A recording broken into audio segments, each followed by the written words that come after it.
Assalamualaikum warahmatullahi wabarakatuh. Waalaikumsalam warahmatullahi wabarakatuh, Bu. Selamat pagi anak-anak. Pagi, Bu.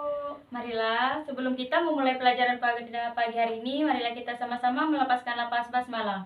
Bismillahirrahmanirrahim. Baiklah, sebelum kita memulai, alangkah baiknya kita berdoa dulu. Berdoa mulai. Berdoa selesai. Ibu akan mengabsen dulu. Tepi, Hadir. Sonia, Saya, Bu.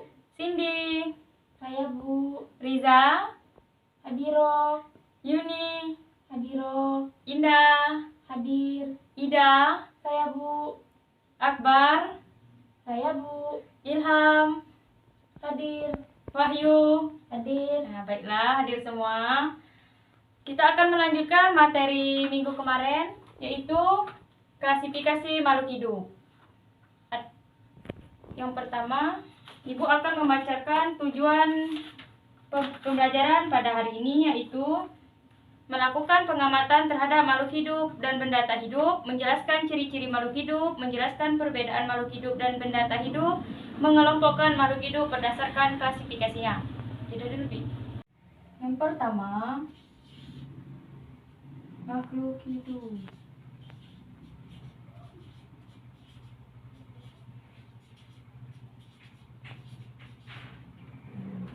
Makhluk hidup yaitu makhluk ciptaan Tuhan yang memiliki ciri-ciri kehidupan.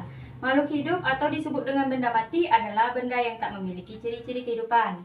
Makhluk hidup bisa dikelompokkan menjadi prokariota dan eukaryota. Prokariota meliputi dua domain terpisah, yakni bakteri dan archaea. Eukariotik ditandai oleh adanya inti sel yang dilapisi membran dan memiliki organel fungsi. Hewan dan tumbuhan termasuk makhluk hidup dalam kelompok eukariotik. Yang kedua, ciri-ciri makhluk hidup.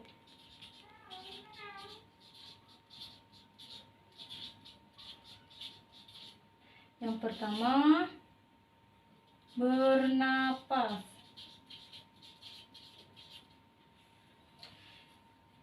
Bernapas yaitu suatu proses pengambilan atau penghirupan oksigen dari lingkungan dan mengeluarkan karbon dioksida. Oksigen itulah yang digunakan untuk mengubah zat makanan menjadi energi secara kimiawi. Yang kedua, berkembang biak.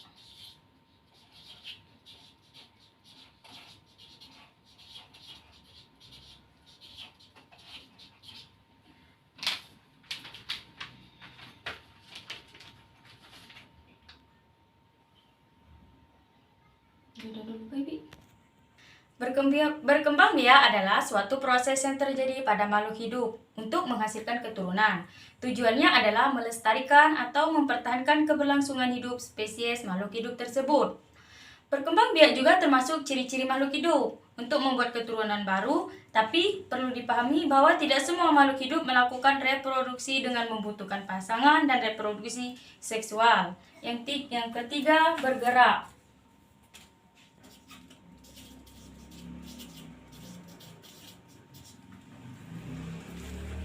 Bergerak yaitu bisa diartikan sebagai aktivitas yang menyebabkan perubahan tempat atau kedudukan, baik hanya sekali maupun berkali-kali. Bergerak juga aktivitas yang dilakukan oleh makhluk hidup untuk berpindah dari satu tempat ke tempat lainnya. Bergerak termasuk ciri-ciri makhluk hidup karena mereka memiliki kemampuan tersebut tanpa bantuan dari pihak lain. Pergerakan makhluk hidup ini terdiri dari aliran material di dalam organisme atau pergerakan eksternal organisme. Dan yang keempat, peka terhadap rangsangan.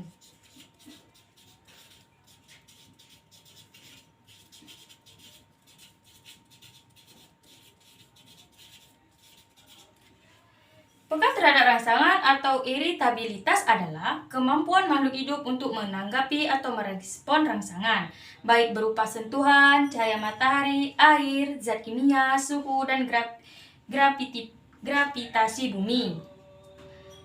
Peka terhadap rangsangan termasuk ciri-ciri makhluk hidup, khususnya hewan dan manusia yang memiliki alat indera untuk merespon rangsangan.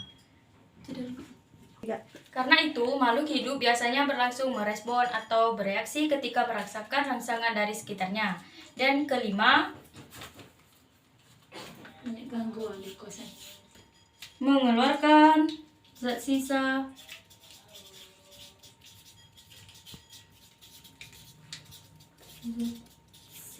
metabolisme.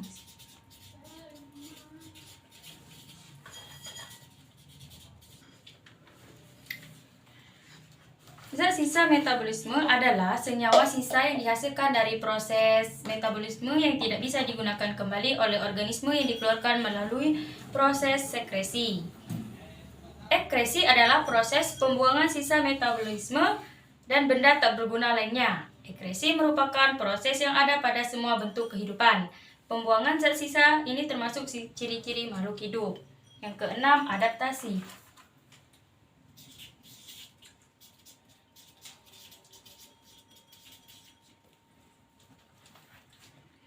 Adaptasi merupakan cara makhluk hidup dalam mengatasi tekanan lingkungan sekitar untuk bertahan hidup. Adaptasi termasuk ciri-ciri makhluk hidup untuk mendapatkan air, udara, dan nutrisi. Kemudian, makhluk hidup akan mampu mengatasi kondisi fisik lingkungan seperti temperatur dan cahaya. Dan yang ketujuh yaitu tumbuh dan berkembang.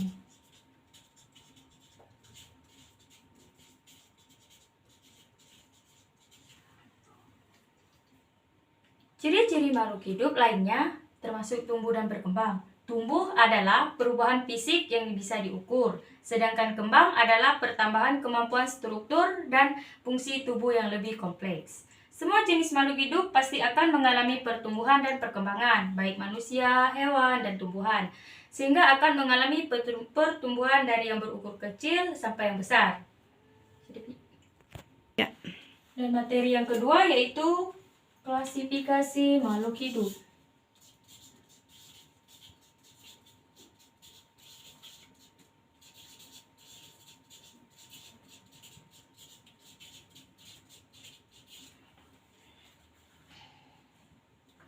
Klasifikasi makhluk hidup dengan 5 kingdom.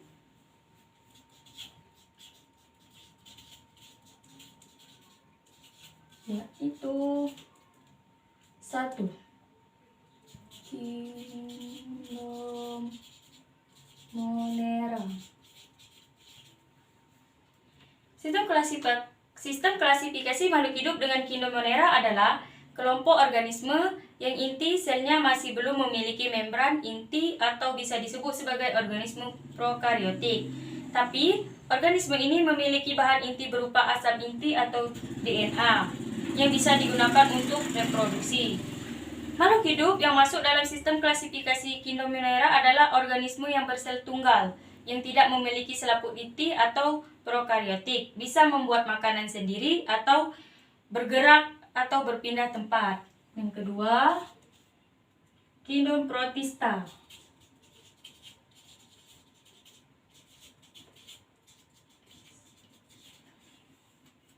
Sistem klasifikasi makhluk hidup dengan kingdom Protista biasanya bukan menyerupai hewan dan tumbuhan. Makhluk hidup dalam sistem klasifikasi kingdom Protista ini hanya memiliki sifat yang menyerupai hewan, tumbuhan, dan jamur.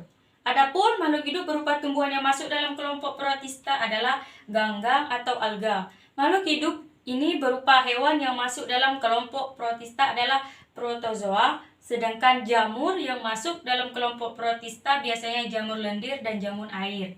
Yang ketiga, kingdom jamur.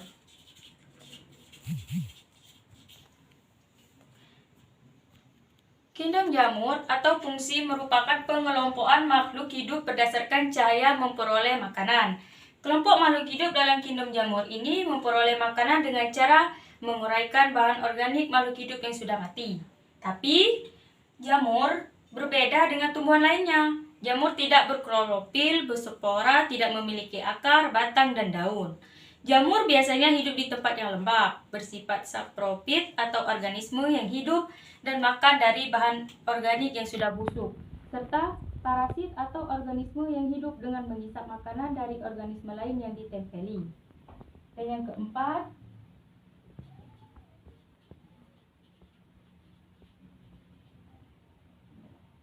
Ginom Plantera.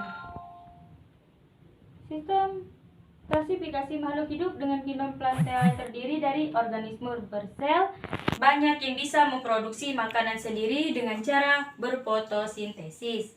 Makhluk hidup yang masuk kingdom ini mampu berfotosintesis karena memiliki klorofil di dalam kloroplas. Yang kelima, kingdom Animalia.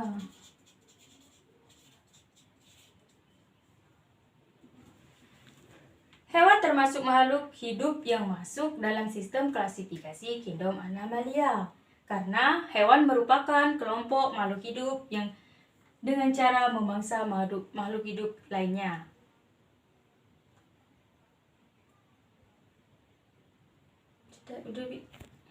Baiklah, itulah materi pada pagi hari ini. Ada yang ingin ditanyakan? Jika tidak, Ibu akan menanya. Baiklah, klasifikasi makhluk hidup itu terdiri dari 5 kingdom, yaitu ada yang bisa menjawab?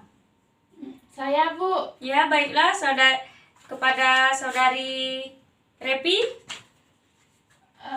Klasifikasi makhluk hidup 5 kingdom itu ada 5. 1.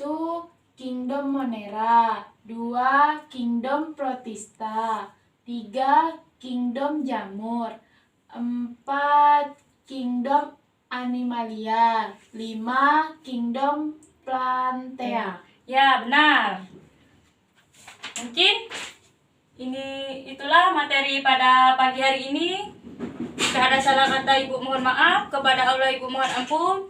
Ibu akhiri, wabillahi taufiq wal hidayah. Wassalamualaikum warahmatullahi wabarakatuh. Waalaikumsalam warahmatullahi wabarakatuh.